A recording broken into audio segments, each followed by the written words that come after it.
lights went out in Washington today. The U.S. government shut down. That means no paychecks, no parks, no progress, no passports. We're going to be breaking down what's really going down with the shutdown, what it means for you, your family, and your future. Yeah, and to the Do We Have To crew, thank you for joining us for another episode of Do We Have To, a marriage podcast. I'm your host, Sean. I'm Emily. It's not actual family studios production. Executive producer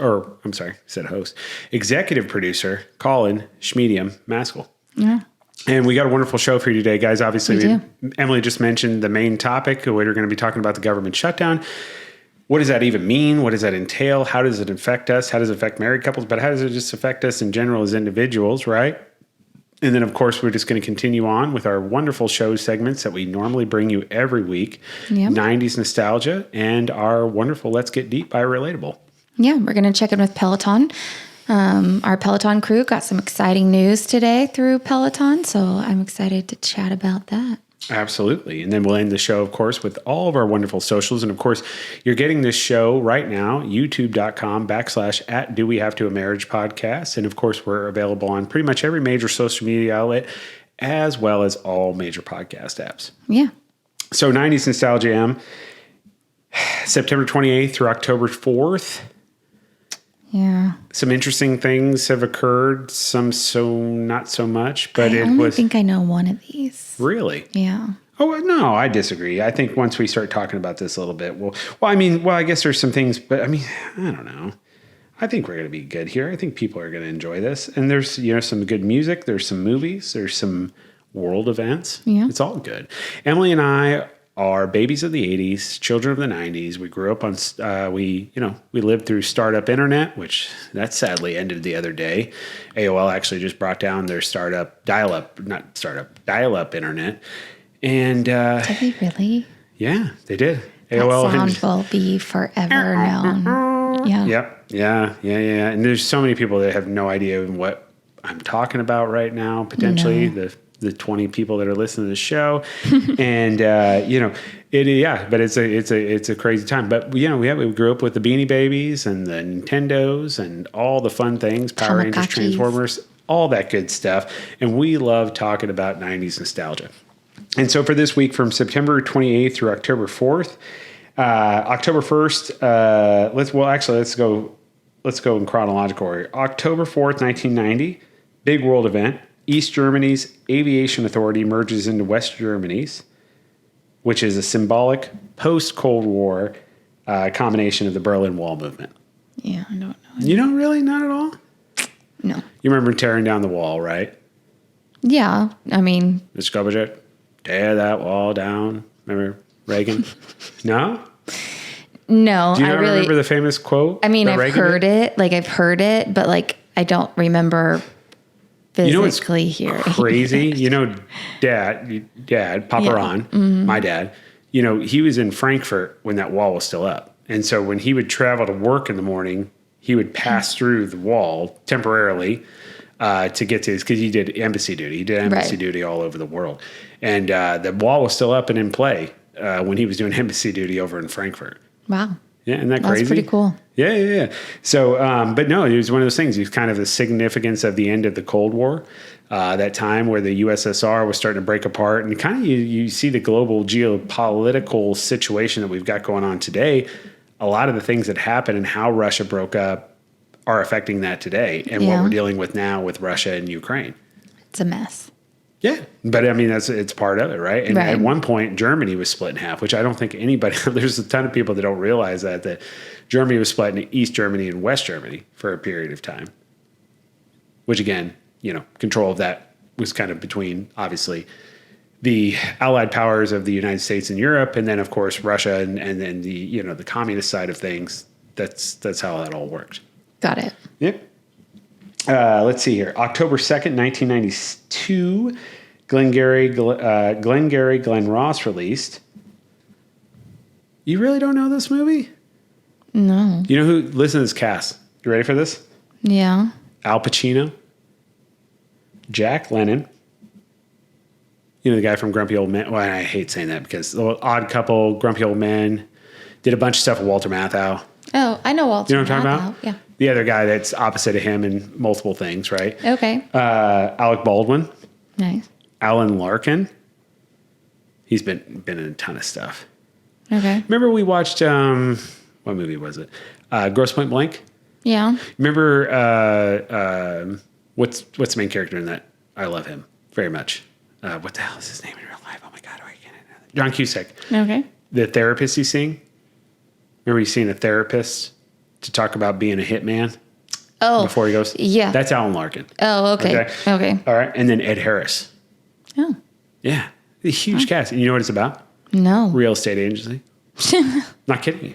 True story. That's fun. You remember, you love The Office. Obviously. I do. When Michael Scott's like, always be closing. Yeah. And then he starts doing always be closings from Glenn Ross. Got it. Glenn Ross. Sorry. Yeah. Yeah. Always be closing. That's a horrible That's name. where that it was a movie, a very popular movie. It's got well over a 7 on IMDb. I'm sure. But I feel like you would like it because it's kind of like Wall Street. You're right. You know what I mean? But it is specifically related to real estate. Interesting. Yep.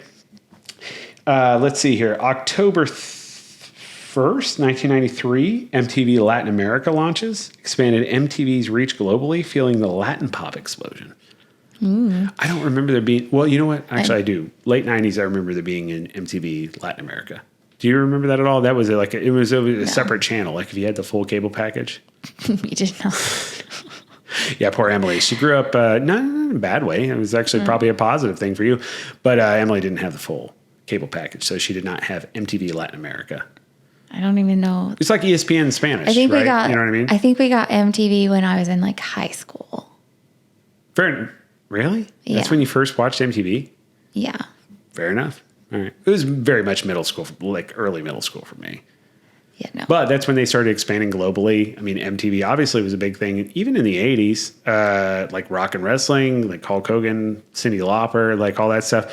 And then as that continued on and the video music movement, it blew up in the United States, obviously, but you can tell it was expanding out there. And there was an MTV Europe too. Yeah. Yeah. Yeah. No? I only know of the one. And yeah. All right. I How was about late this? to start. October 2nd, 1995, and this was played on MTV pretty regularly. Oasis releases What's the Story? Morning Glory. And, The Wonderwall. Well, Morning Glory, I think was actually named question mark, which includes Wonderwall and Don't Look Back in Anger. I know Wonderwall. Do you like Wonderwall? How much do you listen to that? That was when we were in high school. I mean, You're my Wonderwall. yeah. Did you listen to that in the radio or driving around? Yeah. Said maybe. Yeah, I know the song. Do you It's really? like playing in my head right now. Okay. All right. I think that band But I'm is actually pretty sure a really that's good the band. only song And I know from them. super talented band, but I feel like a little bit underrated because you're just, I don't know. But from my understanding, just very similar to Smashing Pumpkins, the lead singer is kind of a douche. Yeah. Did you hear that? No. That's the thing I've heard. And I say that as I've never had any interaction with the person by any means. And I've actually never seen them interacting with other people. That is just total hearsay in regards to that band. But that's what I've heard. The lead singer is a douchebag.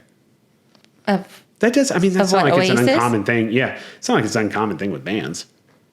No. That's why I mean, mentioned Smashing Pumpkins. they can Billy all Corgan, be little divas. and I like Billy Corgan, but from my understanding, he has his own dressing room. He doesn't dress or do the dressing room thing with his own band. They've broken up multiple times, right? I believe Oasis has broken up multiple times. I mean, somebody's got to be the problem. How many albums does Oasis even have? Several. Pretty sure. Oh, really? Yeah, several. I'm going to have to get on Apple Music and see if I can Definitely more than find one. more. Because seriously, like Wonderwall is probably the only one I can think of right now that I actually know. As far as like, oh, well, mainstream, you mean commercial? No, they've got multiple hits, but I think those are most commercially popular in the U.S. Yeah. Remember, they're an English band. Right. Yeah. Anyway. All right. Let's see here. So then we've got October 3rd, 1987, Boogie Nights premieres, which was Paul Thomas Anderson's breakout film, an iconic late 90s release. Now, he actually has a new movie out. Never saw that movie. Paul Thomas Anderson's guys just did the One Battle After Another, which is starring Leo DiCaprio and Benicio del Toro. Kind of want to see that one. I really want to see that too. I think it looks really good. But this was like, hey, I'm here, I've arrived type of movie for him. Oh. You know what Boogie Nights is about? No, I've never seen it. So, buckle up. Okay. Boogie Nights starting. It's not about dancing? No, it takes place in the 70s. And then eventually goes into the 80s. But 70s, Mark Wahlberg is the main star. But it's like Mark Wahlberg, Burt Reynolds, Julianne Moore. What's a guy who's in Step Brothers but is not Will Ferrell? Oh, he's the other brother. John C. Reilly? Yes. Mm-hmm. Or John C. O'Reilly. John C. Reilly. Something like that. Yeah.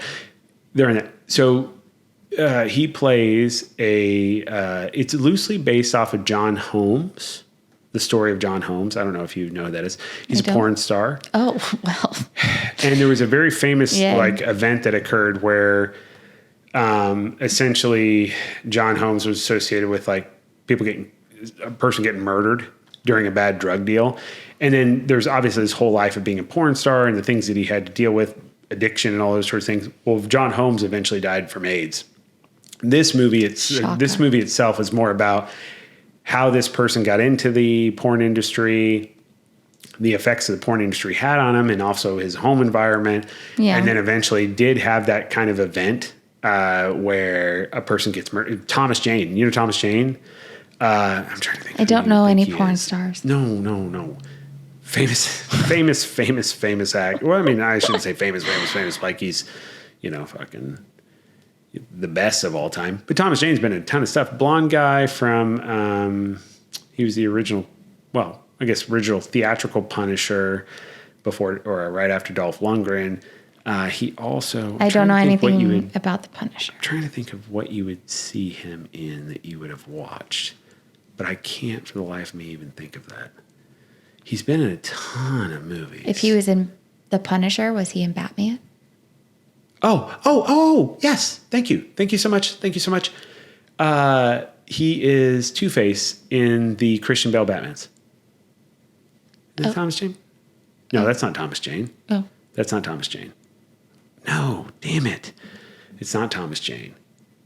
But Thomas Jane's been in a ton of movies. Remember that movie I told you about, The Mist, the Stephen King book that's a movie? And then also Dreamcatcher, which is another Stephen King book that they adapted in the movie. But I've not seen them. Thomas Jane's... Okay.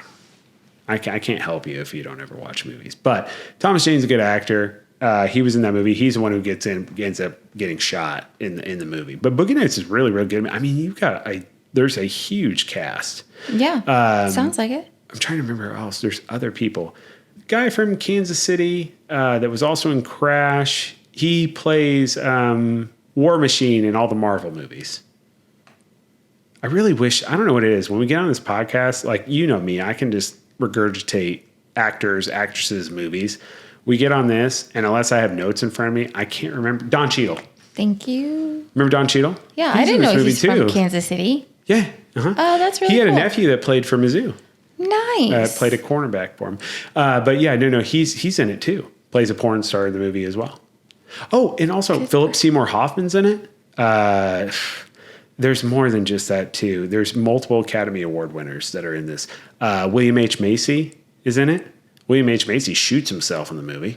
That's because his wife keeps cheating on him, and he fucking flips out, and eventually he shoots her and the guy that she's with that are in the moment. Double homicide. And then he shoots himself. Murder. Yeah, wild, right? Yeah. We got to watch that movie. Now I want to watch that movie. It's a good movie. It's just, it is dark. It's dark. It's gritty. But that was Paul Thomas Anderson's baby. So it was, yeah. But yeah, that's our quick trip back. Sets up the one thing after another movie for me pretty well. It's going to be a lot. Paul Thomas Anderson. Not good. I do think he has great attention to detail. His cinematography is fantastic. And he brings the best out of high-level actors. So if anybody, I haven't seen the movie yet, but I've heard nothing but good things about One Battle After Another. Highly recommend you go see it. Plus Leo DiCaprio and Benicio del Toro. So what do you have a chance to lose there, right? Well, I mean, I'm going to go see Taylor Swift instead. Well, there you go. But we can see this too. But yeah, that's our quick trip back to the 90s. Now let's bring it forward to the present with a question that can go anywhere, straight from the Let's Get Deep card deck. Yes. So Let's Get Deep. It's a game that Emily and I play every week on this show. So if this is the first time you're listening, welcome. But it's by a company called Buy Relatable. Yep. This has actually been featured on Secret Lives of Mormon Wives. There's multiple card types. There's Icebreaker, Deep, and Deeper. Yep. The game version that Emily and I have are perfect for if you're dating Couples? somebody or if you've even been married for 13 years like Emily and I. These are questions that allow you to get to know each other deeper or spark conversations to allow you to deepen and strengthen your relationship. They also have versions that are associated with building relationships with your friends as well as talking about sexy time. Yeah. So, Emily, what are we doing this week? We're going to do an icebreaker card. Love it. And our question today is, where's the most unusual place you've fallen asleep? You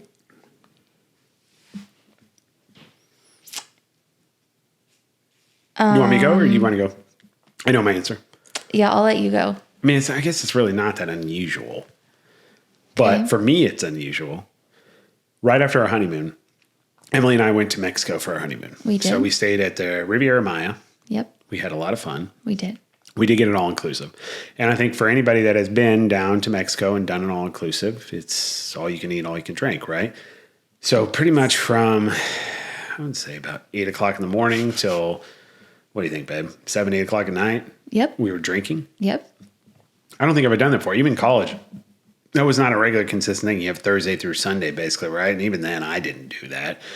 Maybe I had a couple days during the week, and mainly it was Saturday when I drank a majority of the day. Never been doing that for a consistent period of time. We did that the entire time, even on our excursions, like to Shellha, which is fantastic. If you're going down to Mexico, if you get a chance, Shellha is like a inlet that they roped off, and it's like its own aquarium that you can swim in, and there's all this fun stuff you can do. A lot of fun. We drank pretty much the whole time. Yep. On our way back, we landed in Atlanta from Mexico. And I'm like, there is something wrong with me. And do you remember this? Yes, you were going through it. There was something wrong, remember? And I was like, I had to eat something. We ate these like chili burgers or some shit. Airport food. Now, granted, I wasn't in the best shape of my life during that time. No, but neither was I. We ate that food and I was like, oh, I think the food's making me sick. And then I remember I laid down. There was like a bench. Yep. And there's like these benches over here. You have the window of the glass where you can see the thing. And there's kind of this thing like blocking the ground. So you couldn't see like what was underneath the chairs. And I remember thinking, people are going to judge me if I just fall asleep in this chair or I'm like shaking and have the chills here. So I'm just going to lay back behind there. So I got up and I went around and act like I was looking at the window and I leaned down and then I just laid down. And then and I remember you looking over the chair. So like, here's you.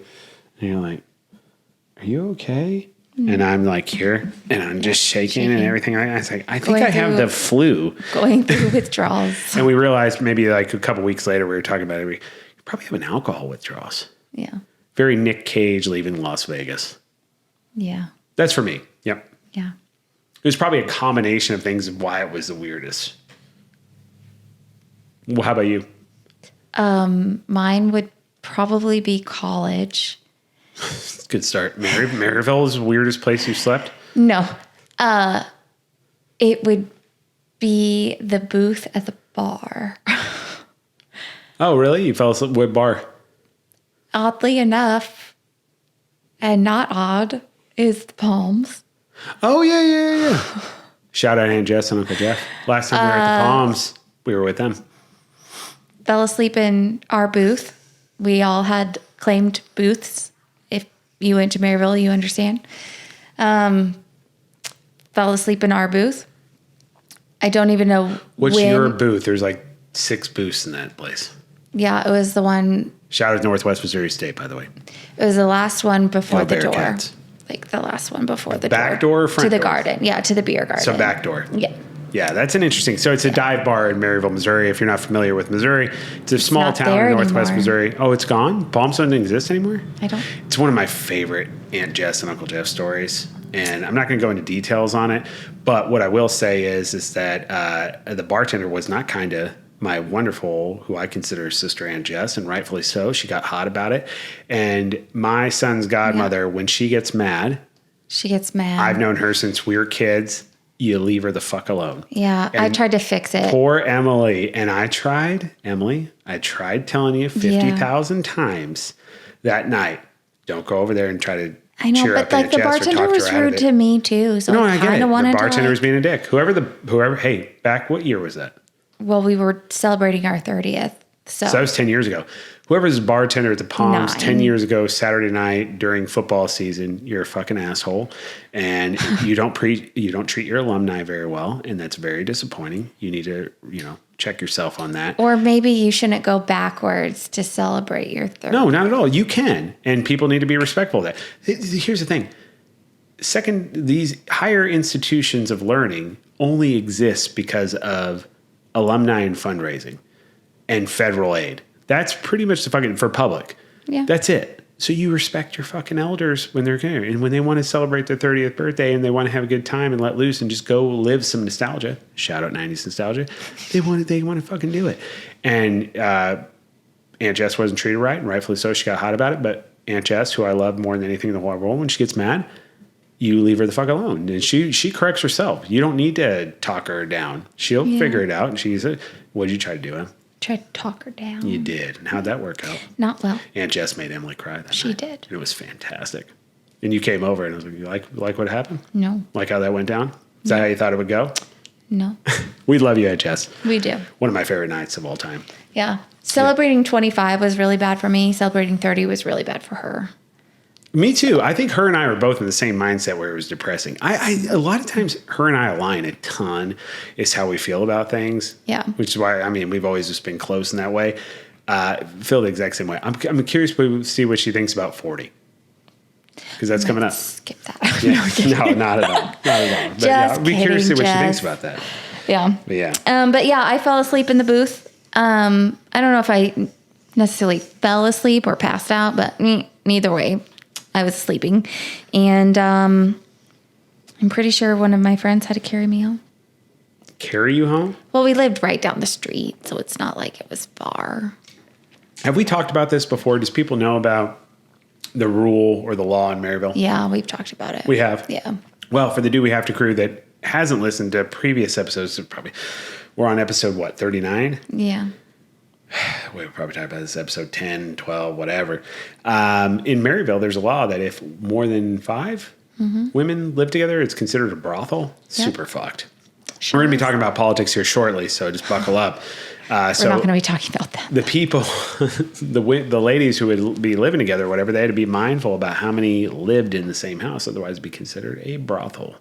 Yeah. Regardless if you're paying for sex. No. Which was anybody there where you lived? No. Oh, okay. Well, I'm just saying, but either way, they would have considered it a brothel. We're not a bunch of prostitutes. Sorority girls are not hookers. It's a great question answered, Emily. And with that question answered, it's time to shift to the biggest issue of the week. Yeah. Government shutdown. What that entails, right? I think a lot of people, so here's the thing. Just let's start out right there, right? Government shutdown. Do you think a majority of American people really truly understand what that means as far as how that plays out? No. I agree. And I will say, I think I had a basic understanding of it before we started doing the research on it and kind of what that entails. I had none. And then historically how it's been used or why this happens. I mean, it's very interesting how that affects the average American family. I honestly, at the end of the day, not that much, but honestly, it can acutely affect people just depending on what you do for a living, right. What you're doing at the time, right? You and I were just talking about it. We were talking about getting passports for the kids for our upcoming vacation with the Shermans. Yeah. For during Christmas time. Guess what? Government shutdown happens. That shit slows the fuck down to a halt. Yeah, we're gonna. So we're gonna go. We're gonna send off our paperwork for the passport. God, I hope it gets here before Christmas. We don't know at this point, right? And I think it's just a statement of politics in general, right? So, what does actually happen? Federal funding, right? There's certain things that lapse. There's multiple agencies that pause, right? jobs that are considered non-essential, people stop getting paid for that. Okay. Yeah, they get furloughed. Or they'll be doing the job and they're just not getting paid for it for a period of time, which then again, they may end up saying, hey, you're not fucking paying me. I'm not going to work. Right. So you're talking about maybe airport work, TSA, that sort of stuff. Correct. The essential workers continue, unfortunately, without pay. Non-essential workers, like you had mentioned, are furloughed. National parks close. Yep. Passport, visa processing delayed, as we had mentioned. Grants, contracts frozen. So a lot of the ancillary, like the outside things that do keep things moving, but like things that doesn't necessarily affect an average American family that is, living and working in this country doesn't affect. Basically, like the government's purse, like their checkbook is shut. Right. And this all started on October 1st. So what previously took place is that, obviously the House passed a bill to continue funding going. This has been a regular thing. And I think this is a lot of big reason why a lot of people typically don't react to the threat of a government shutdown, because it's kind of like you and I were talking about this earlier today. It's kind of like back right after September 11th, like people freaked the fuck out because it was like, oh my God, fucking planes are running into buildings. What the fuck is going on?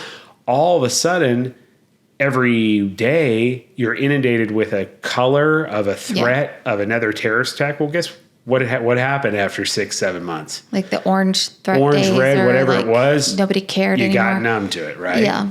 And I think more and more is what's been happening is that this threat of a government shutdown, I think it's always been used for political posturing. Yeah. But what it was used for previously was to actually force negotiation, force bipartisan politics to take place. Now where it's happening is that you have two sides in a very divisive political environment just digging their heels in and refusing to work together.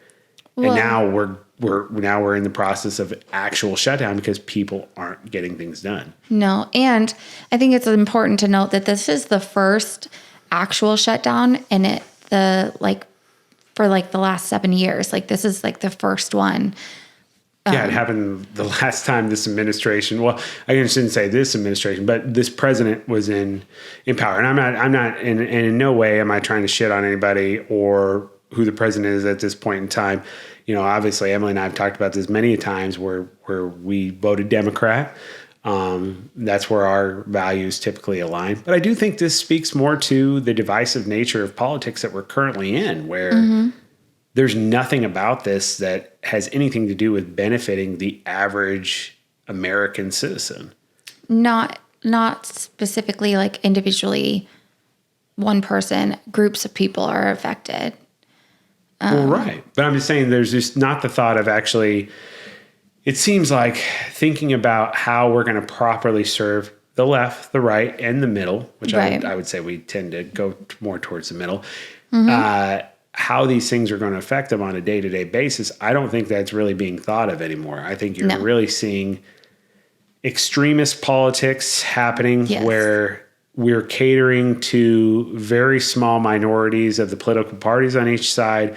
We're utilizing media to overtly threaten, create hysteria, hype up things happening about how both sides are being awful and evil. And then you have infighting, not only between the constituents or the politicians themselves, but also the people that vote for them. And that allows for not only the Republican Party that's in charge right now, but also the Democratic Party to not be responsible for actually doing what they're supposed to do, which is taking care of all the American citizens. Yeah. It's super fucked. Yeah. So right now we're in the process of obviously going through this. Why October 1st, right? I know that. Year. Right. And do you want to explain that? Well, it's just. So for everybody to understand why this all of a sudden took place last night at midnight, that was the deadline. What was that about? The federal fiscal year starts on October 1st. So without the budget getting passed or continued resolution, the shutdown automatically triggers. And so basically there's gridlock happening over spending priorities, immigration funding, debt limit negotiations. It seems like this shutdown is centered around healthcare, going back to the big, beautiful bill or whatever it was called that Trump put into place earlier this year. So the Democrats want the healthcare lightened or modified. Republicans don't. They want the Medicare back, Medicaid, all of that stuff to come back into place. And, all of the funding that got taken away, they want it to come back. So that's not going to happen. Well, you say it's not going to happen. It's Republicans are saying they're not going to negotiate on that. Right. Democrats are saying, well, hey, we're not going to sign off on this bill. And right now, as it works today, I think there was 53 votes or whatever, in Congress. There's a rule filibuster. There needs to be 60 total votes. Mm-hmm. That's not there right now. And there's even a couple Republicans that aren't voting on this. And then they have to get over at least 7 Democrats. Yeah. And I think there's only been 1 Democrat that has even voted for this bill in general. So you really have a complete stall in the political process from a bipartisan politics perspective happening right now. And probably, I know these things have happened before, but I do feel like this is unique and different because we are kind of coming into this new era of politics in the United States. There's no longer this civility that occurred, after World War II, where things are cordial, congenial. People are trying to work together, and really the mindset doesn't necessarily mean truly these politicians are working on the benefit of us or to benefit us. However, at least that was what was being portrayed. Seems like now it's well, we don't give a fuck. You vote us in. We don't really care truly at the core of what you want. We're here to do what we intend to do. And I think you made a really good point. This is the biggest thing from a Democratic perspective of why they're not allowing this bill to go through is they want to reestablish things that were taken away from the Affordable Care Act. And then, of course, Medicaid. Or Medicare, sorry if I misstated that, but reinstate some things that were taken away. Yeah. But I also think, here's the thing, I'm a Democratic voter, but I'll be the first one to admit, here's my frustration. And here's where I can say I understand where people that have voted for Donald Trump, while I don't agree with him as a human being or how he presents himself or where he's taking us as a country thus far. Now, granted, we got obviously multiple years left and we'll see where this goes, but I'm not on board with it. The fact is that he stated all these things he was going to be doing, which repealing Obamacare, right? Yeah. And doing all these, he's doing them. Yeah. What I will say, he's not going back on his word. Right. And I will say, so, which it's just frustrating because as being a Democrat voter, I'm getting really tired of the lack of ability to actually truly affect change. I hear a bunch of things that this party is stating that they're going to do. And then I'm just seeing a lot of rhetoric and focus on a very small percentage of population. And while their rights and things I believe in, like LGBTQ community, transgender issues, those types of things, I think they're important. And I think they need to be a part of the overall political process. And I think they deserve their own rights. But when that's the main focus of the political agenda, it's no wonder why we are where we are and why we've lost 2 out of the last 3 elections. Well, it's not only that, but it's just, it's become such a political weapon for... Are you talking about the government shutdown itself? Yeah, and the budgeting and all of these massive bills. The problem isn't just one big, beautiful bill. It's everything that was entailed inside of it. And so they want to nitpick at every little thing, but really it should never all been closed into one in the first place. But it was, and it passed, and there's nothing that we can do about it as citizens right now. That's the other part that's frustrating is as a citizen, as a voting citizen who's going to be directly affected by something like this, there's nothing I can personally do to move the needle, you know? Not right now, but I mean, I do think we have to really be mindful going forward of who we vote for and what we do. Yes. Here's the thing. I think this is the most frustrating, and I take accountability for this myself as a voter. Until we really start taking stock in getting to know and understanding the people that we actually put into power, and we actually do support and have true good human beings, or as good a human beings as possible, filling these roles, we're going to be dealing with what we're going to be dealing with. It's not just getting to know the person, it's getting to know where their policies lie and understanding what's behind the motive for the policy. But it's not just about their policies, though, too, is that they have policies, but are they willing to reassess, not even reassess, but just be understanding of the fact that that's not going to be 100% of what happens, right? And that they have to work with a whole nother party. For example. Well, but do they? Because Trump is making it very clear that he doesn't have to work with another party. Well, I do think you're seeing the executive office being utilized in a different way than what we've seen in existence, at least since you and I have been around. Yeah. And I think that's an issue, but that's what's going to continue to happen. But what I will say is that there's human beings out there. All I can go off of, I can think of one person for me. You know what I mean? Somebody who I have a relationship with, somebody who I've seen do multiple political jobs, Wes Rogers. He's our city councilman for us here in Kansas City. I have a ton of fucking respect for what he brings to the table. And what I will say about that is that doesn't mean he just blindly sits there and listens to me and then agrees with whatever I'm saying. And it doesn't mean he just blindly just goes with whatever the platform of the Democratic Party is. He's a Democrat. He's a state rep. He's a city councilman. He is somebody, though, that I really do truly believes in bipartisan politics, cares about what the average voter or just a general American citizen should have access to, which is healthcare, roof over their head, food at night. Their family should have that sort of things. The people that are contributing to this country should get that at the bare minimum. Yeah. He's always shown that. And I do think that I look forward to seeing whatever he ends up doing in the future, but I think we need to have more people like him a part of the political process. I just think a lot of them just aren't that way.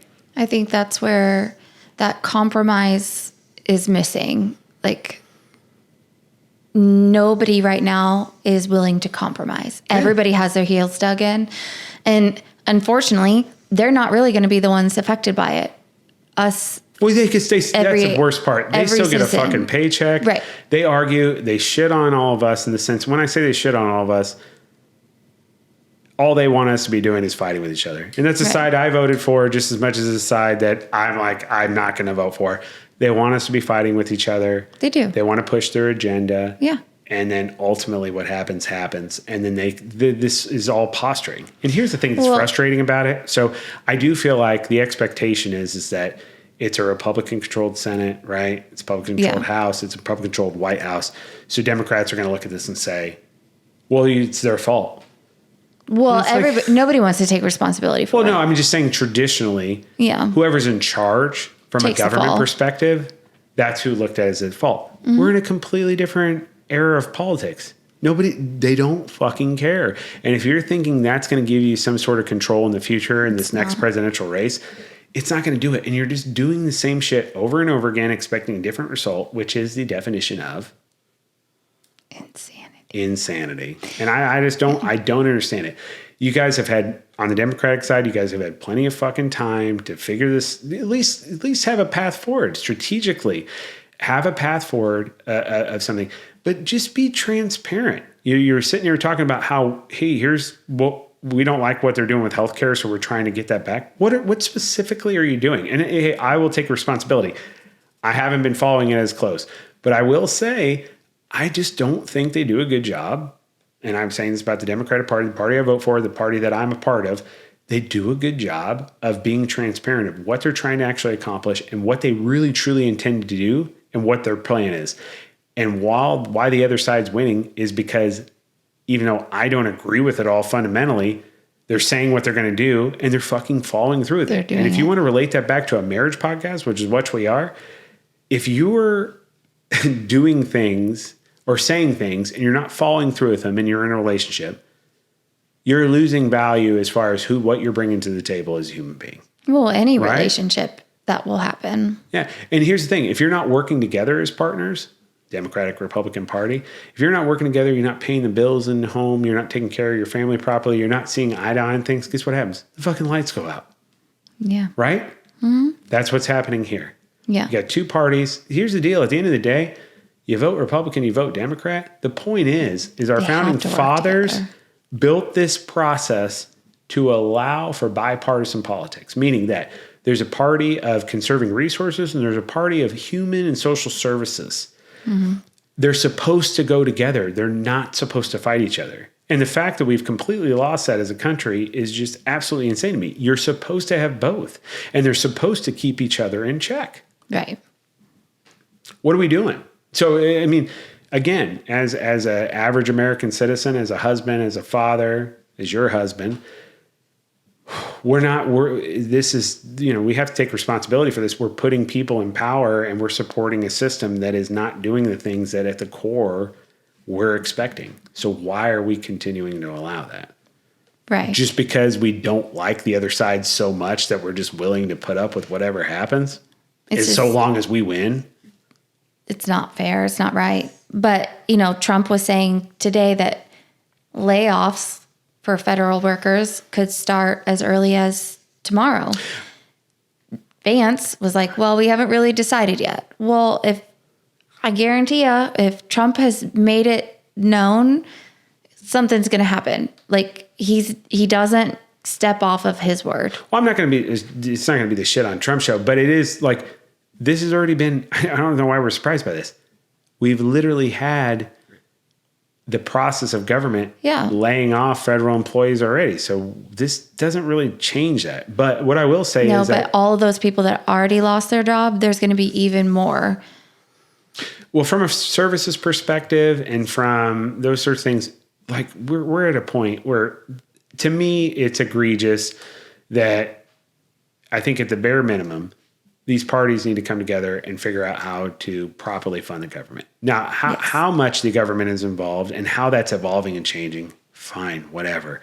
But the inability and why we're using this for political posture, it's just gone beyond being effective. And I don't think either side, right or left, from an American citizen standpoint, we're okay with it. I don't think so.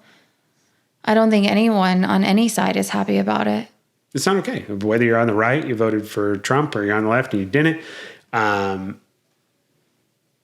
At some point, this has got to stop. It's affecting our wallets. It's affecting just everything in general. And you can blame one side or another. It has taken a entire country to get us to where we are. And not just in the last 8 years. You're talking about the last 20 years. And I love you, Obama. I'm not shitting on you by I absolutely love you, President Obama. But I'm just saying in general, like, we've been heading toward this direction with this very extremist lack of bipartisan politics for a period of time. I just think we're at a peak of that right now. Because in my opinion, we have a leader who doesn't understand the word compromise. You think so? You think it's just him not compromising, or do you think it's? I mean, I'm fine with that. That's fine. I don't think he helps that at all. He has given his direction to the Republican Party. He's not going to compromise. And so the Democratic Party is now going to take that same stance and say, I didn't, like, if you're not going to compromise, I'm not going to compromise. And then, like, well, I don't think he wanted to compromise. He actually even said that, hey, we can just do this through the Republicans. And then as soon as that, filibuster 60 votes thing came into play, all of a sudden it's like, well, I'm willing to listen to him. But here's the end of the day is it doesn't benefit, in my opinion, it doesn't benefit the Democratic Party. The deal's not getting done. It does benefit the Republican Party, because I think it's really easy to pass it on to constituents that voted for them, that this is because of the Democrats and healthcare and the things that they say don't benefit them. But here's the thing, what I will say about that. Healthcare. every single citizen that pays taxes in this country as an actual legal citizen deserves, in my opinion, very affordable, if not free, healthcare, where they're not taking $500, $600 out of their paycheck every fucking month. And I think that's something that both sides can agree upon. And I think it's something that both sides aren't giving us. And while I will say it's great that the Democratic Party wants to do some reforms, the fact is that you didn't get universal health care right in the first place, which was your goal.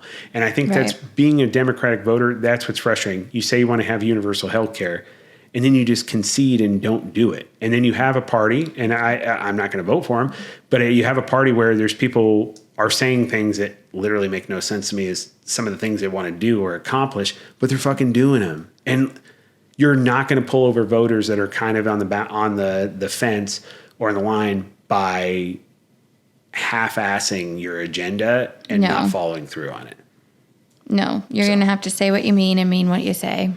So I don't mean to be gloom and doom. I just don't think we're at a very positive place historically in the political process. No. And I don't foresee this getting better. I foresee it initially getting worse before it does get better. Yeah. What do you think? Well, I mean, I agree.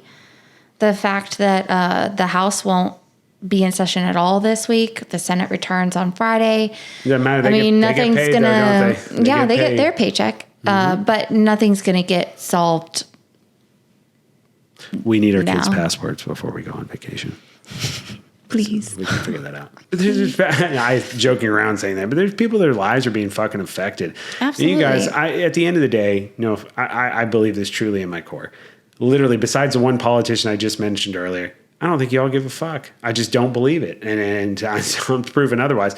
You just don't. I mean, you just don't. And that is where we are. And that's why we are in the shit that we're in. Yeah. Yeah. But to do we have to hang in there. Hey, you know what? We've been through periods of history where, things aren't going well. You have your bad times, you have your good times. We just have to go through it as gracefully as possible. But I do think we need to try to do the best we can do when it comes to being voting citizens, of being tolerant of having differences of opinion and then trying to work together to find a common ground. Finding that common ground will then allow us then to push the people that are in office to do better. And then eventually when they're up for re-election, if they're not doing what they're doing, then we can collectively as a group get them the fuck out of there. And until we figure that out, we're going to be at the mercy of this shit show that we're in. Yeah. Yeah. Which isn't going anywhere for a while. Yeah. I don't know. Yeah. But there's one thing we can we can celebrate the little stuff. Right? We covered the shutdown. Let's turn to something positive. Peloton. Our Peloton crew. The Do We Have To crew, the wonderful Peloton team that Emily and I started. We're continuing to grow. We are damn near that century mark as a team. We're so close. We're in the 90s now, or 89, 80s. Either way, we have a great team that is busting their ass. We had over 218 hours last week. Wow. Yep. That's impressive. Yeah. And we'll be announcing next week on the show, we'll be announcing the top 20. So every week, Emily and I, mostly every week, because I guess we're not doing it right now, but mostly every week, Emily and I will announce the top 20 of our Peloton team. So each week there's a challenge of how many hours or how much time in general you work out for. What was that? Is that our lock just going off? Why? Because it scared the shit out of me. The time at night that if our front door hasn't locked. Shout out to Vivint Security. Locked. You barely work half the time. And then when we're trying to film a podcast, you didn't even lock properly. So thank you for protecting us as much as our politicians do. Top 20. What's wrong? My phone just shut off. Did it really? Yeah. We can finish it without my video. Okay. Well, we lost Emily on the video feed. But what I will say, the top 20 of the Peloton team, we will continue to announce that every week. So next week we'll be back with that, right? Yeah. And then, Emily, we're going to have our socials. Yeah. Really quick, though, if you're on Peloton, they just announced that they are bringing a lot of some updates to the Peloton app. And so they're doing like a cross-training situation. So I'm excited to see how that rolls out, see how that plays in. What do you mean? Like they're doing, I think it's an involvement of the stack, like where you can do like a strength class, then your cycle, then your treadmill or whatever. Oh, you can stack them all together? Yeah. I think this is like a fluid thing. Like it'll take you through cross training in like personalized programs. Nice. So I'm excited about that. That's the thing about Peloton. I think a lot of people associate it with their machines because that's, I assume, how they make a majority of the revenue outside of just take a monthly fee for the app. But you actually don't have to have any of the machines. You don't need the bike. You don't need the rowing machine. You don't need the treadmill. You can utilize their app for a monthly fee. You can track your running. You can track your strength training timing. And you can be a part of the Do We Have To crew without even having to own a device. Yep. And how can you follow us, Sam? You can follow us on Facebook, Instagram, and Threads at do.we.have.to. TikTok is a marriage pod, and X is Do We Have To pod. Do We Have To pod KC. Yeah. And then, of course, at YouTube, it's youtube.com/@ Do We Have To, a marriage podcast. Mm-hmm. And again, the Do We Have To crew is a team. You can follow me at Do We Have To pod KC, and Emily is Emily_in_KC. You add us, or we can add you into the team, but you can certainly follow us, and we'll continue to provide you content. So, of course, you can train with us on the Peloton app, and then, of course, see all of our shorts and updates on the show on the wonderful apps. Yes. Final thoughts on today's show, Em. Political, 90s nostalgia. Let's get deep. What are your overall thoughts on where we're at in life? I just feel like everybody needs to get back to the core of just being a good person. Like, just remember that we are all people at the end of the day, and we are all just trying to survive. So let's just be kind. Yeah. I mean, I think to your point, I think we've lost sight of the bigger picture. I think we have stopped focusing on taking accountability for our own actions. So what do you do when you stop taking accountability for your own actions? You want to stop improving as a human being. You start judging everything else outside of you because it makes you feel better. Mm-hmm. And I say that as somebody who's guilty of that too, doing that. The reason why we're shitting on each other all the time now is because we don't want to take any accountability or responsibility of making ourselves the best that we possibly can be.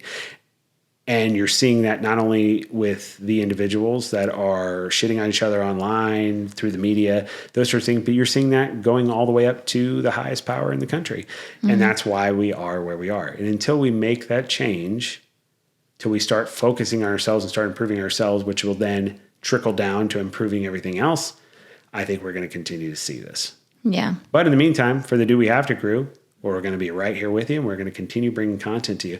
Stay tuned for next week's show, as we're going to dive into the top 5 conspiracies of the show Bluey. I'm so excited. So we're gonna liven things up a little bit. A lot of parents and a lot of married couples are familiar, or a lot of individuals are familiar with the show Bluey from the Disney Network, an Australian show about 2 dogs living life and being parents. We are going to theorize and discuss and debate the top 5 conspiracy theories of that show. So stay tuned. Yeah. Love you, Tom. Love you too, babe.